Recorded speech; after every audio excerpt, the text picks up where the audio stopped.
be developed for using Aadhaar to accurately target beneficiaries. This will be a transformative piece of legislation which will benefit the poor and the vulnerable. Secondly, we have already introduced a direct benefit transfer in LPG. Based on this successful experience, we propose to introduce a DBT on a pilot basis for fertilizer in a few districts of the country with a view to improving the quality of service delivery to farmers. Third, of a total of 5.35 lakh fair price shops in the country, automation facilities will be provided to 3 lakh fair price shops by March 2017. We have to bring transparency and efficiency in government procurement of goods and services. The Director General of Supplies and Disposal will establish a technology-driven platform to facilitate procurement of goods and services in various ministries and agencies by the government. To remove the difficulties and impediments to ease the doing of business, we will introduce a bill to amend the Companies Act in the current budget session of Parliament. The bill would also improve enabling environment for startups. The registration of companies will also be done in one day. Monitoring of prices of essential commodities is a key element of good governance. A number of measures have been taken to deal with the problem of abrupt increase in prices of pulses. Government has approved the creation of a buffer stock of pulses through procurement at a minimum support price and a market price to price stabilization fund.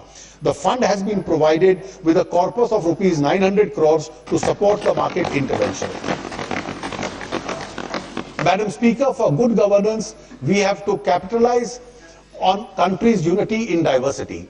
To strengthen the understanding of each other, it is proposed to create a closer engagement between states and districts in a structured manner. Ek Bharat Shresth Bharat program will be launched to link states and districts, an annual program that connects people through exchanges in areas of language, trade, culture, travel and tourism. We shall do this through mutual agreement with participating states and districts. In 2017, the country will celebrate the 70th anniversary of our independence. We will chalk out the milestones for nation's journey beyond the 70th year anniversary of independence. Dr. Toynbee, the historian, had observed that a chapter which had a Western beginning will have to have an Indian ending. My belief is that the year 2017 will unfold the great historian's dream. Our scheme of Ek Bharat Shresth Bharat is a part of this mission. Madam, let me now elaborate on the fiscal situation in the context of the budget of 2016-17. While preparing this budget, I have received conflicting suggestions about the FRBM roadmap. Different schools of thought have argued either in favor of fiscal consolidation and stability or for a less aggressive consolidation and for boosting growth. I have weighed the policy option and decided that prudence lies in adhering to fiscal targets. Consequently, the fiscal target in the revised estimate of 2015-16 and the budget estimate of 2016-17 have been retained at 3.9% and 3.5% of GDP respectively. While doing so, I have ensured that development agenda has not been compromised. The total expenditure in this budget for 2016-17 has been projected at rupees 19.78 lakh crores, consisting of rupees 5.50 lakh crore under plan and 14.28 lakh crores under non-plan. The increase in planned expenditure is in the order of 15.3% over the current year's BE. Plan allocation has been given special emphasis to sectors like agriculture, irrigation, social sector, including health, women and child development, welfare of scheduled caste and scheduled tribe, minorities, infrastructure, etc.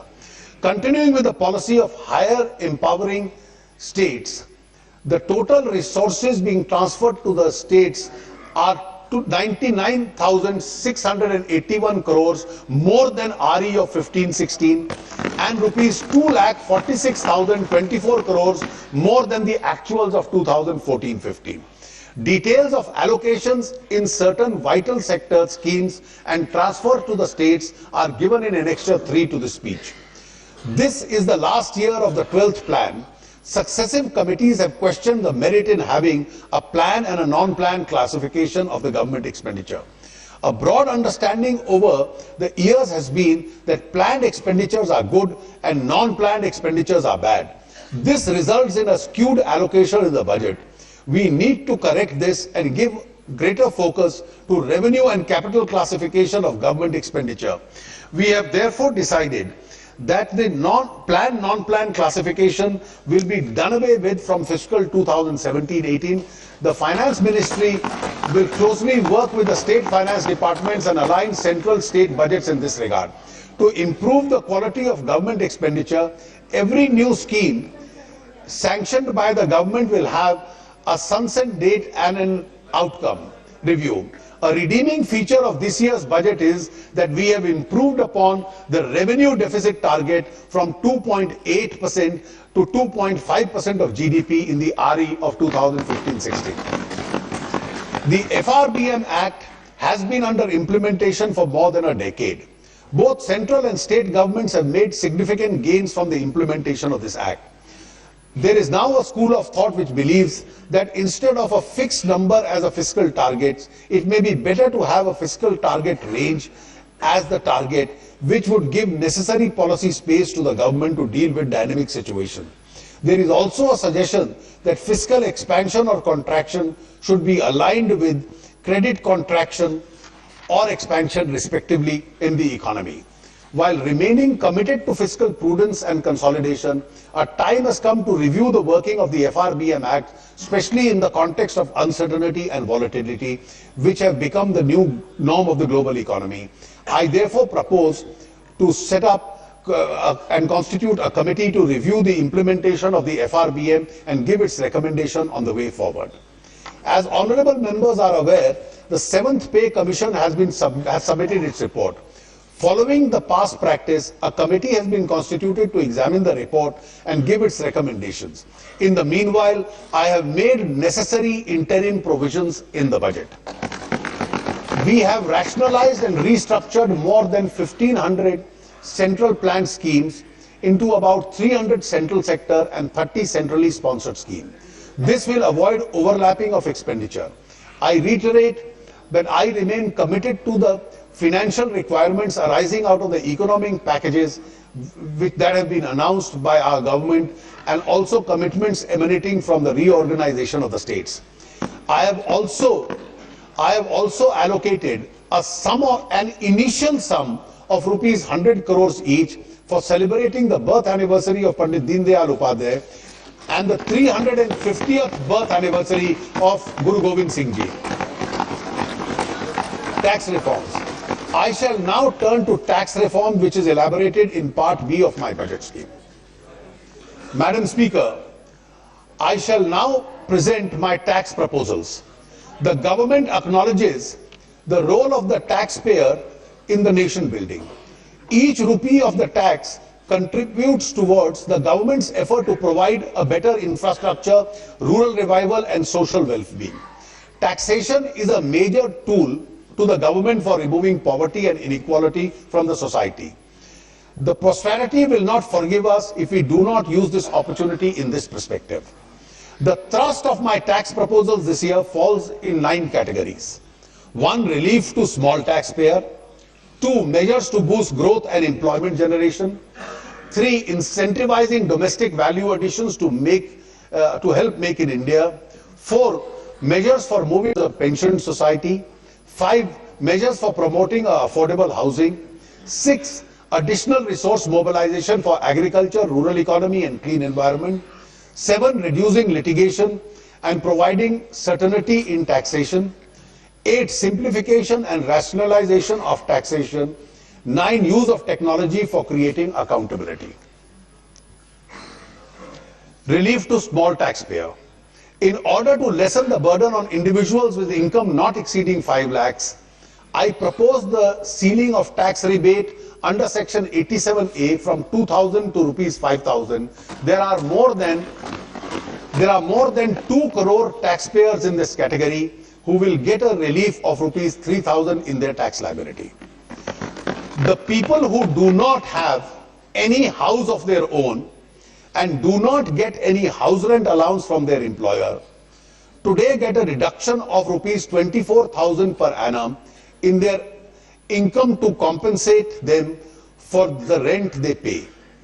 I propose to increase the limit of deduction in respect of rent paid under section 80GG from rupees 24,000 per annum to rupees 60,000 per annum, which should provide relief to those who live in rented houses.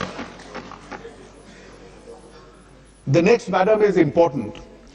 Presumptive taxation schemes under section 44AD of the Income Tax Act is available for small and medium enterprises, that is non-corporate businesses, with a turnover or gross receipts not exceeding 1 crore rupees. At present, 33 lakh small business people avail of this scheme, which frees them from the burden of maintaining detailed books of account and getting audits done.